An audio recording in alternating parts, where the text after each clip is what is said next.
First of all, so great to have you back on. And it's like Congressman Devin Nunes. Where are you? You are now head of, the big empire Truth, the Trump Media Group. You're the CEO now. So should I continue to call you Congressman Nunes or should I call you Devin? Or well, I never liked that title to begin with. It makes me feel like a swampy creature.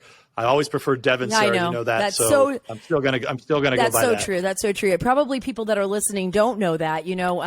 Devin is one of the few people that in Congress, and there's only a few of them, that really called out the swamp. And actually, my husband was saying after he saw your interview with Sean Hannity the other night, we were both watching it with my good friend Sean, our good friend.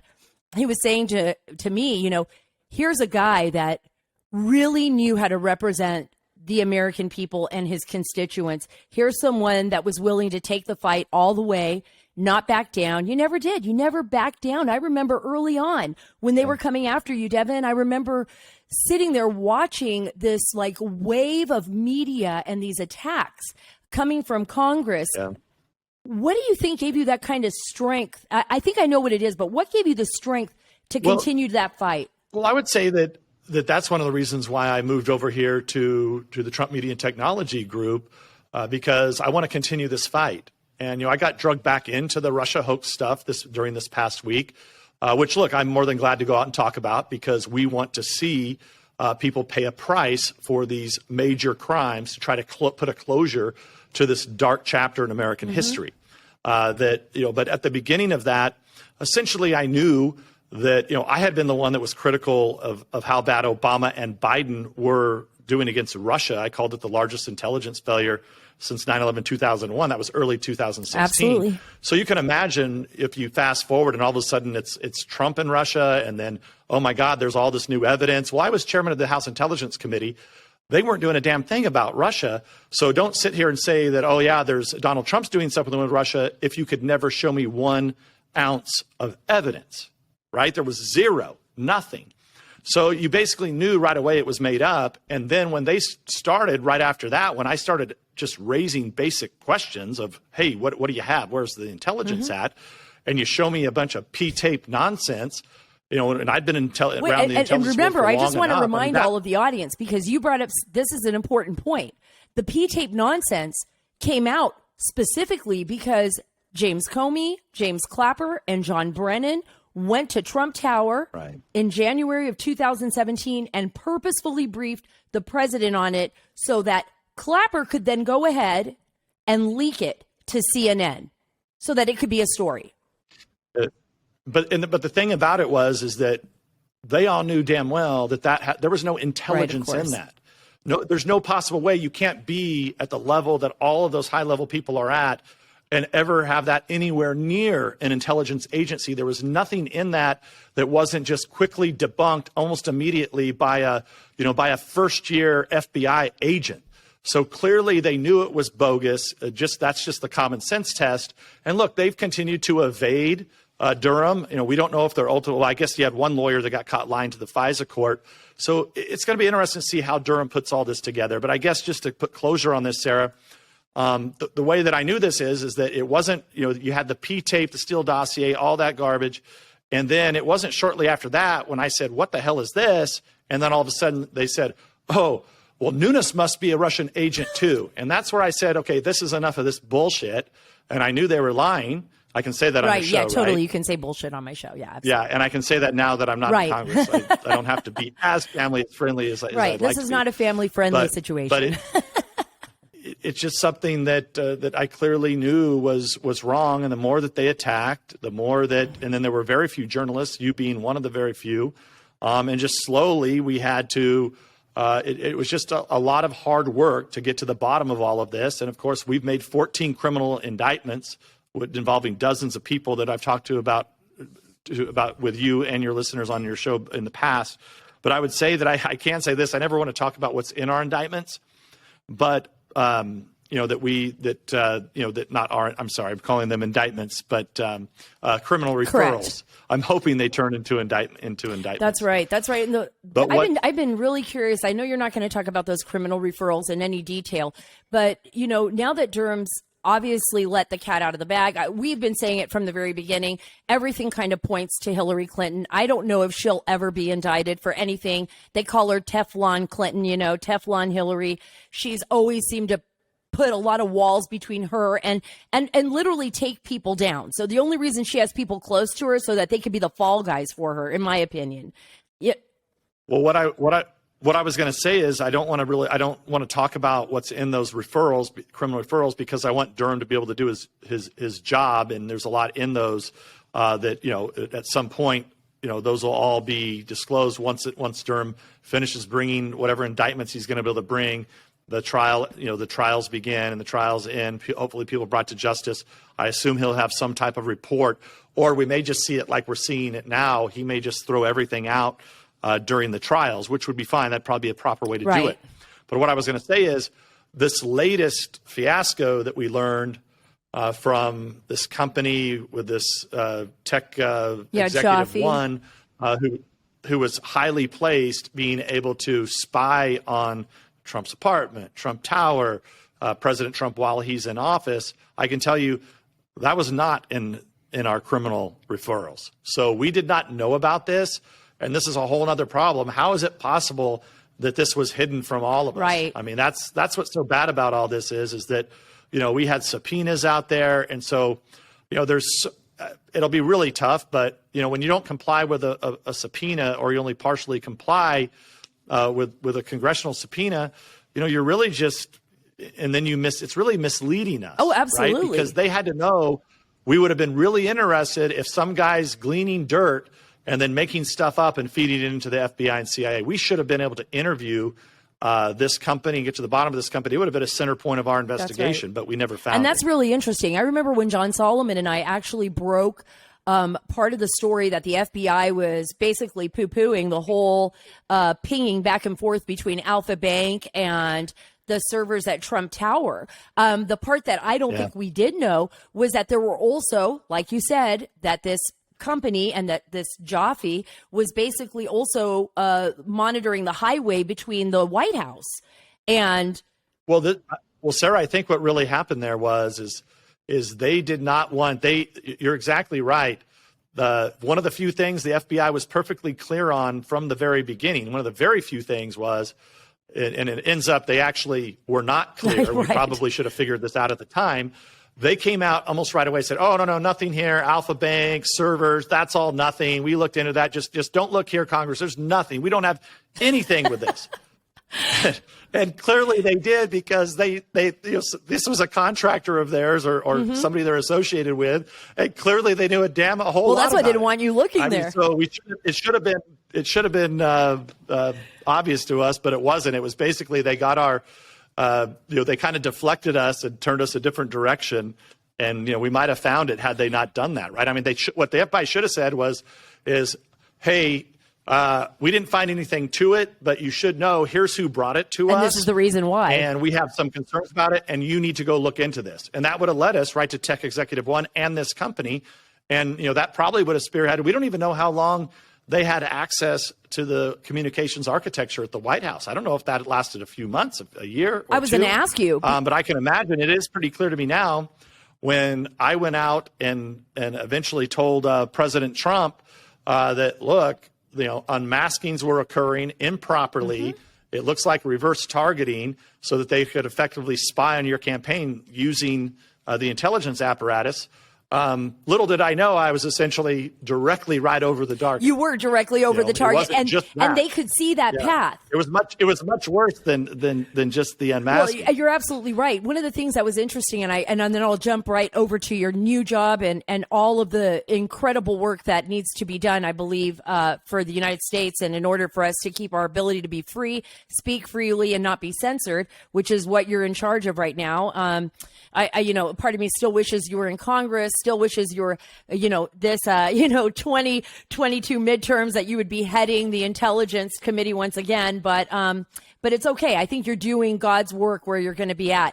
But one of the things that was interesting to me was I spoke to sources of mine that were connected to the NSA, sources that were former intelligence community personnel, and one of the most interesting things is that pinging, that highway system. They say when you're watching that traffic move across the internet, and they were saying, you know, like cars moving across a freeway, you can see what's classified. You can see where it's going. You might not be able to see inside those files, but you can actually see where they are going and how they are bouncing off each other and who's talking to who.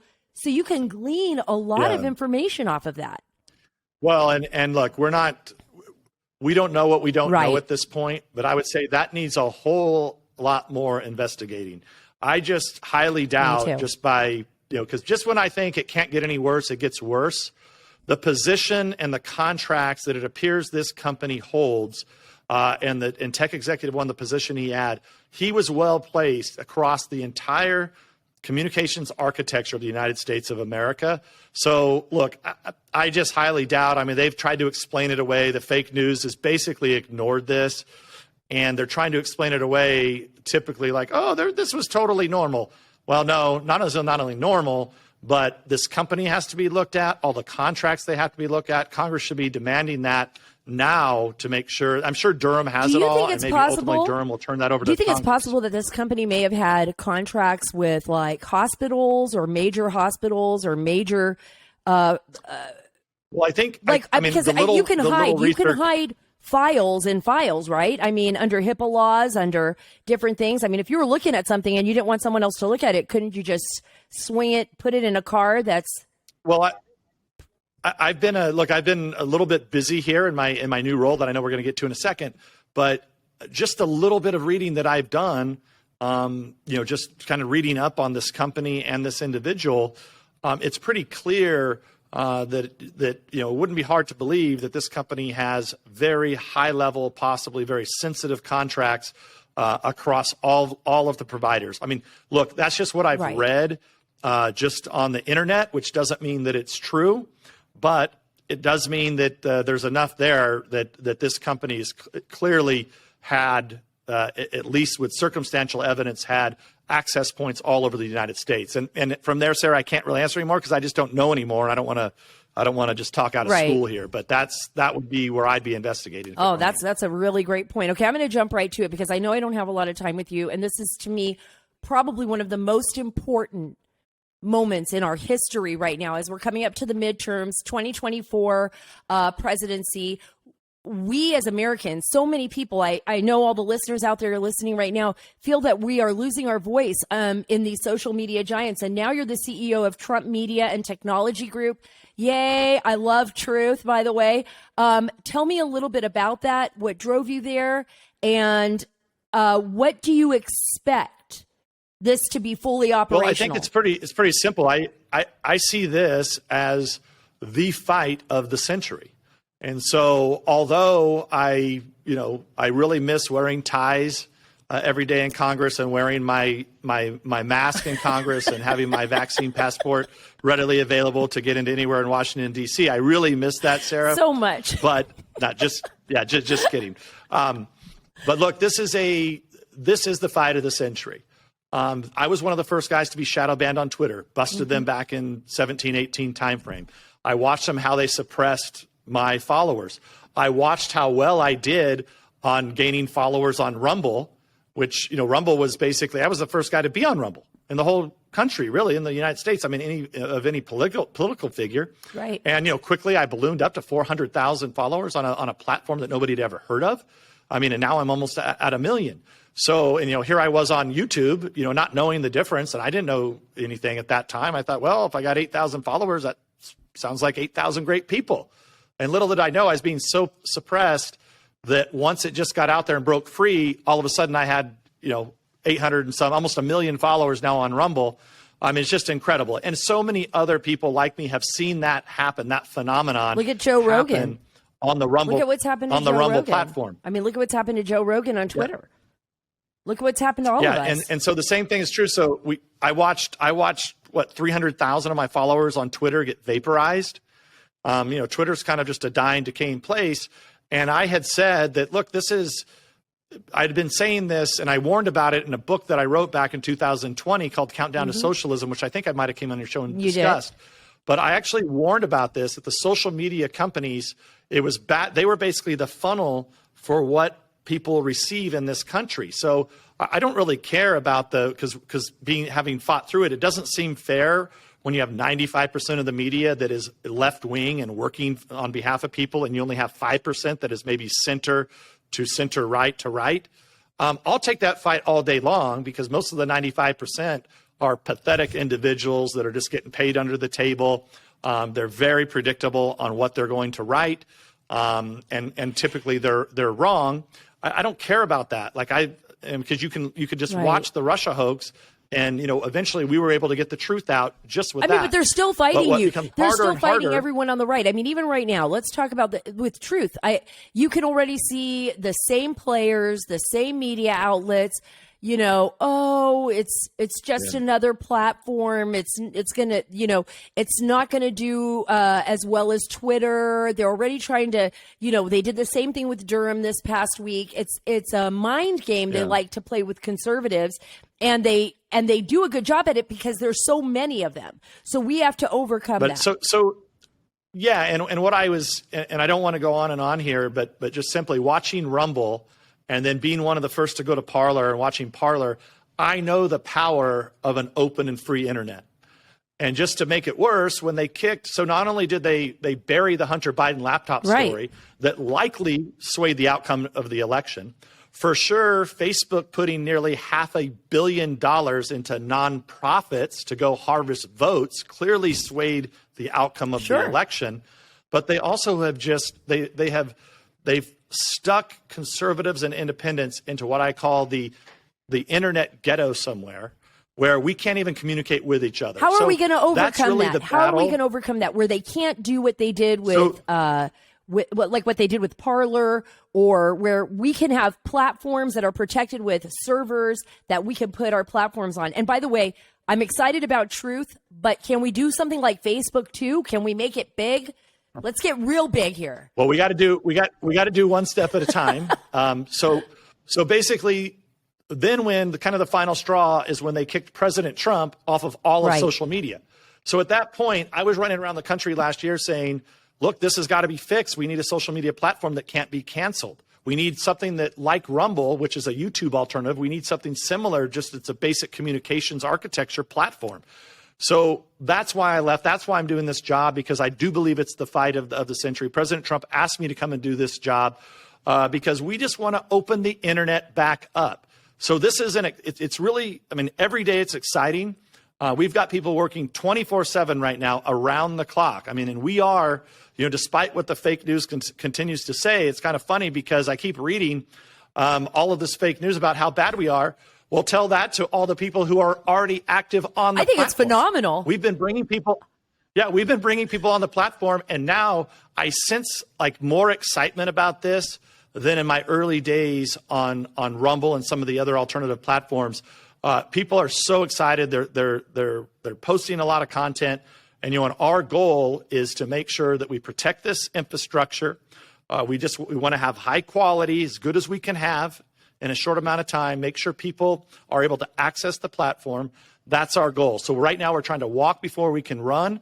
If we can be fully kind of open and operational by the end of March, where we're not having, too many problems, that's going to be a tremendous success. And I can tell you, we're going to get on, millions of Americans going to come on this platform. 100%. To answer your question about Facebook, yes. That would be something that we would want to add those types of tools down the road.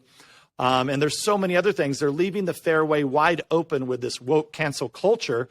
Look at what they're doing. I remember I always tell the joke look what they did to Gina Carano. So Gina Carano, Mandalorian, her and I and Dan Bongino, I think, were the only ones on Parler at the very beginning. And, she lost her job because she was, a Trump, and I'm not even sure she was pro-Trump, but she was just, expressing conservative thoughts. So look what Hollywood's done. There's tremendous opportunities there. There's tremendous opportunities. I think you saw just recently with the Canadian freedom truckers. It was fantastic. When you had their money taken away. There's a lot. But there's so many opportunities. But they're standing up. In this is the reason why it's going to succeed, Devin, and this is why I believe it will succeed with you.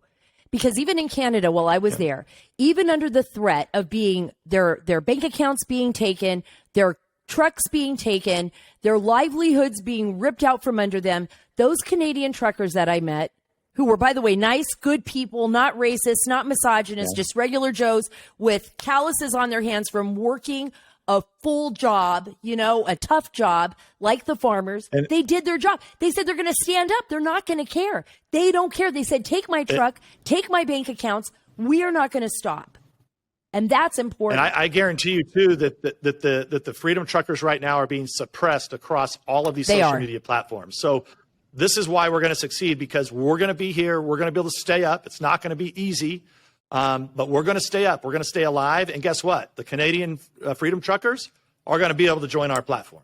Matter of fact, we already have an account that started. I don't know whose account it is. I don't know if they're really affiliated with the Canadian truckers, but look, we're going to be that place that everybody can come to, that place that's going to be not only family friendly. We're not going to see all the nasty, illegal activity that you see on some of these other platforms. You're not going to have Iran wanting to blow up Israel on your platform. That's basically it. Yeah. Well, we're not going to have beheadings and pornography and those types of things that nobody wants to see. But we're going to be a wide open public space, like it should be, like the internet was originally designed to do, where whatever your political ideas are, whether you love vaccines, hate vaccines, great. You can come to our platform and you can talk about it. Right. And we're not going to, you're not going to get kicked off. And it's amazing how many people that are already on the platform, that we're seeing on the platform, that they've been off social media basically for the better part of a year. That's right.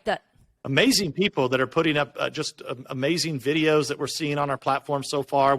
I think people, as we continue to let people on, and you can go to truthsocial.com right now. You can pre-order the app at the Apple App Store. We will get to you as quickly as we can, and we're going to try to roll this out, over the course of the next several weeks. And hopefully the goal is to be wide open, fully operational. That's so awesome. You beat me to it, because I was going to ask, where do people need to go to pre-order the app, to get on? I know it's going to be great. I know this is going to be successful. We're going to keep pushing it here at the Sara Carter Show. And by the way, before I let you go, are you going to CPAC?